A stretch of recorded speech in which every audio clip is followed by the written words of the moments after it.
নমস্কাৰ, মই আজি বনাব লৈছোঁ বইল মাছ আৰু ইয়াতে মই লৈছোঁ বইল মাছৰ লগত লৈছোঁ আপোনালোকৰ সামগ্ৰীখিনি দেখাই দিছোঁ আপোনালোকৰ সুবিধাৰ কাৰণে। গতিকে আপোনালোকে চাই ল'ব।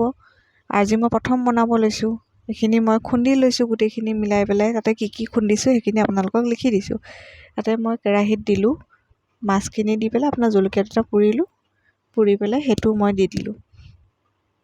আৰু আপোনালোকে তাতে অকণমান তেল দিব পাৰে। মোৰ মানে অকণমান তেলটো অলপ বেছি হৈ গ'ল দেই, আৰু তেলটো বেছি হৈ যোৱাৰ কাৰণে মই মানে অলপ তেলটো কাঢ়ি পেলাই দিলোঁ। কাৰণ তেলটো বেছি খাবও নালাগে ন, আৰু বইল মাছত যদি আৰু তেলটো বেছিয়ে হৈ যায় তেতিয়া ভালো নালাগিব। গতিকে তেলটো অকণমান কাঢ়ি পেলাই মই পেলাই দিলোঁ। আৰু নিমখ জোখমতে দিব। আৰু আপোনালোকে যদি জলকীয়া বেছিকৈ খায়, যোনে জ্বলা বেছি খায় জ্বলা দিব। অকণমান মই ঢাকনখন উদঙাই চালোঁ কেনেকুৱা হৈছে। ৱাহ, কি মজা!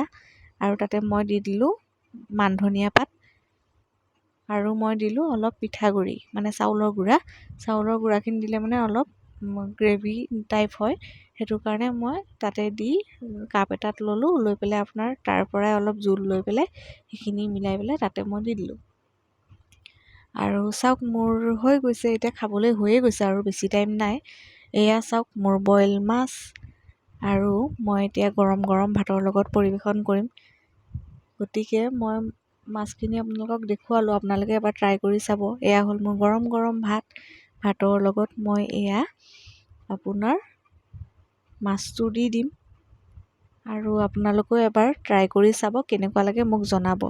লাইক শ্বেয়াৰ কৰি দিব দেই। আৰু মই প্ৰথম বনাইছোঁ, গতিকে আপোনালোকে চাব, আৰু যদি মই ট্ৰাই কৰিম যে ইয়াতকৈ ভাল বনাবৰ কাৰণে। Bye bye.